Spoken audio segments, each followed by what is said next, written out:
Question. What were the causes of the Revolt of 1857? Discuss. Answer. The Revolt of 1857, also known as the Indian Rebellion of 1857 or the First War of Independence, was a significant uprising against British colonial rule in India.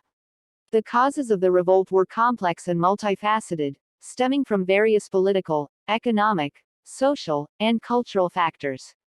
Here are some of the key causes that contributed to the outbreak of the revolt.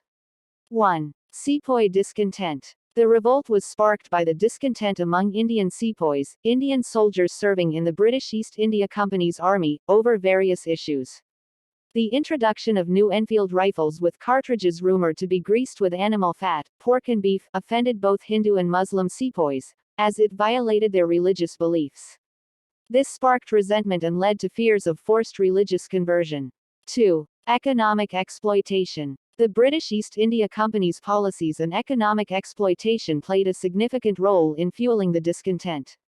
The company's revenue policies, high taxes, land reforms, and disruption of traditional agrarian systems negatively impacted Indian society, particularly the landed aristocracy, artisans, and rural peasantry. The doctrine of lapse, which allowed the British to annex princely states without a natural heir, further undermined local rulers and nobility. 3. Disruption of social and cultural structures. British colonial policies threatened traditional social and cultural structures in India. The abolition of certain cultural practices like sati, widow burning, and the introduction of social reforms were seen by some Indians as interference in their way of life. The disregard for Indian customs and traditions by the British added to the growing resentment. 4. Loss of power and status. The revolt was also driven by the loss of power and status experienced by various Indian rulers and elites.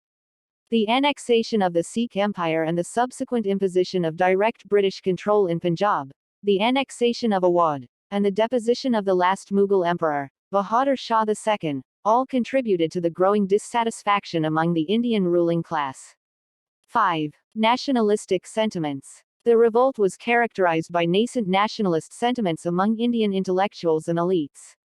Influenced by Western ideas of nationalism and freedom, Indian intellectuals began to articulate a sense of national identity and a desire for self-rule.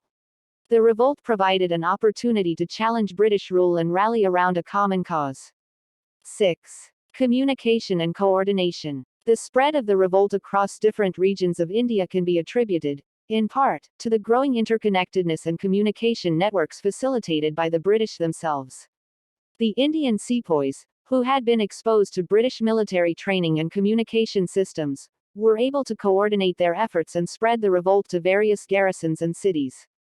It's important to note that the revolt was not a united and cohesive movement, but rather a series of uprisings and rebellions with regional variations.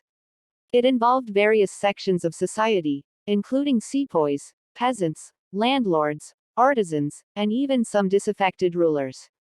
The causes mentioned above highlight some of the underlying grievances and factors that contributed to the widespread discontent and eventually led to the revolt of 1857.